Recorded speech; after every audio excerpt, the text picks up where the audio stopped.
दोस्तों, मैं फराज मलिक। आज 10 मुहर्रम है। इस दिन को यौम आशुरा भी कहा जाता है और इस दिन दुनिया के तमाम लोग हज़रत इमाम हुसैन की शहादत को याद करते हैं। मुस्लिम ही क्या, गैर मुस्लिम भी हज़रत इमाम हुसैन को याद करते हैं। देश के प्रधानमंत्री मोदी जी ने भी इमाम हुसैन को लेकर एक ट्वीट किया है। कुछ और नेताओं ने भी इमाम हुसैन के बारे में कुछ बातें लिखी हैं, वो आपको आगे दिखाऊंगा। लेकिन पहले थोड़ा सा इस दिन को याद करते हुए, इमाम हुसैन की शहादत को याद करते हुए चंद बातें आप लोगों के सामने रखना चाहता हूँ। हो सकता है कि शायद आपको समझ में आ जाए कि आज का दिन जो है वो कैसा दिन था करबला का, और आज हमारी जो कौम है, जो मुस्लिम नौजवान हैं, वो किस तरीके की हरकतें कर रहे हैं इमाम हुसैन को याद करते हुए। क्या इमाम हुसैन ने अपने पूरे परिवार को 6 महीने के नन्हे अली असगर को इसीलिए शहीद किया था? नाचो गाओ ढोल तमाशे बजाओ, हरकतें क्या क्या हो रही हैं आप लोग देख रहे हैं। करबला का वो मैदान जहां पर इमाम हुसैन हम सब की खातिर, इस्लाम की खातिर अपने 72 साथियों के साथ शहीद हो जाते हैं। सन 61 हिजरी में इराक के करबला में फजर की नमाज के बाद ये जंग शुरू हुई थी और शाम होते होते इमाम हुसैन अपने 72 साथियों के साथ शहीद हो जाते हैं। सबसे छोटे 6 महीने के अली असगर भी थे जो प्यास से तड़प रहे थे। इमाम हुसैन उनको अपने गोद में लेकर नहर फुरात की तरफ जाते हैं पानी लेने के लिए, लेकिन उस नहर पर भी यजीद ने पहरा लगा रखा था, किसी को भी पानी पीने की इजाज़त नहीं थी। जो बड़े बड़े लोग थे, औरतें और मर्द, वो लोग तो प्यास की शिद्दत को बर्दाश्त कर रहे थे, भूख की शिद्दत को बर्दाश्त कर रहे थे, लेकिन 6 महीने के अली असगर वो बर्दाश्त नहीं कर पा रहे थे। इमाम हुसैन उनको गोद में लेकर बाहर निकलते हैं और यजीद से कहते हैं कि कम से कम इस छोटे बच्चे को तो पानी पिलाने की इजाज़त दे दे।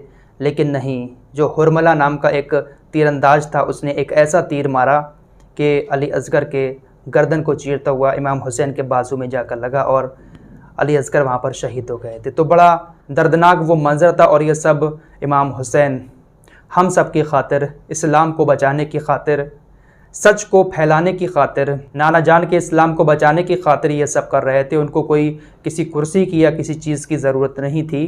रिवायत में ये भी आता है कि जिस वक्त इमाम हुसैन को शहीद किया गया था तो उनके जिस्म पर तकरीबन 1900 ज़ख्म थे, 1900 ज़ख्म हो चुके थे, लेकिन उनकी तलवार ऐसी चली थी कि लाखों के सर अलग कर दिए थे। इमाम हुसैन के साथ सिर्फ 72 लोग थे।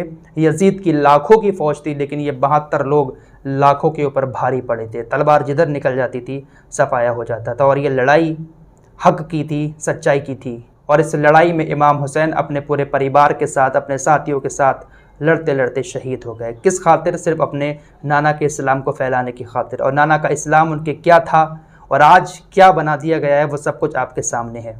फ़िलहाल इस टॉपिक पर नहीं जाऊंगा क्योंकि लोग समझना नहीं चाहते, बड़े बड़े उलेमाओं की बातें नहीं समझ रहे हैं, तो मेरी बातें क्या समझेंगे। फ़िलहाल प्रधानमंत्री मोदी जी ने इमाम हुसैन को याद करते हुए ट्वीट किया, आज हज़रत इमाम हुसैन अलैहिस्सलाम के वलिदानों को याद करने का दिन है। उन्हें सच्चाई के प्रति उनकी अटूट प्रतिबद्धता और अन्याय के ख़िलाफ़ उनकी लड़ाई के लिए याद किया जाता है। मोदी जी ने कहा कि वो अन्याय के ख़िलाफ़ लड़ते थे, इसलिए उनको याद किया जाता है। उन्होंने समानता और भाईचारे को भी बहुत महत्व दिया है। बहुत अच्छी बात कही उन्होंने हज़रत इमाम हुसैन रज़ियल्लाहु ताला अन्हु के बारे में। इसके अलावा अशोक गहलोत जो राजस्थान के मुख्यमंत्री, उन्होंने कहा कि करबला के मैदान में हज़रत हुसैन और उनके 72 साथियों की शहादत आने वाली पीढ़ियों के लिए मिसाल बन गई है। उनकी शहादत हमारी युवा पीढ़ी को जुल्म और नाइंसाफ़ी के ख़िलाफ़ आवाज़ बुलंद करने तथा इंसानियत, इंसाफ और ईमान की राह पर चलने की प्रेरणा देती है। हज़रत इमाम हुसैन की शहादत कोई आम शहादत नहीं थी, बल्कि वो ऐसी शहादत थी कि आने वाली पीढ़ी को जुल्म के ख़िलाफ़ आवाज़ उठाने की एक प्रेरणा देगी कि किस तरीके से जुल्म के ख़िलाफ़ लड़ा जाता है। नीतीश कुमार ने लिखा, मुहर्रम के अवसर पर करबला के शहीदों एवं हज़रत इमाम हुसैन की कुर्बानियों को नमन। राज्यवासियों से अपील है कि हज़रत इमाम हुसैन की कुर्बानियों को याद करते हुए उनके आदर्शों को अपनाएं।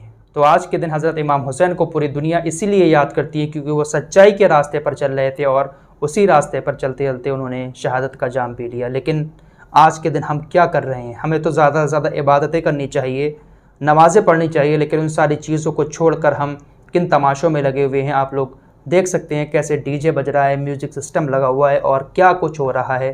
खैर, अल्लाह सबको हिदायत दे और ज़्यादा से ज़्यादा इबादत करने की भी तौफीक अता फरमाए। मिलते हैं एक और नई वीडियो के साथ, तब तक के लिए अपना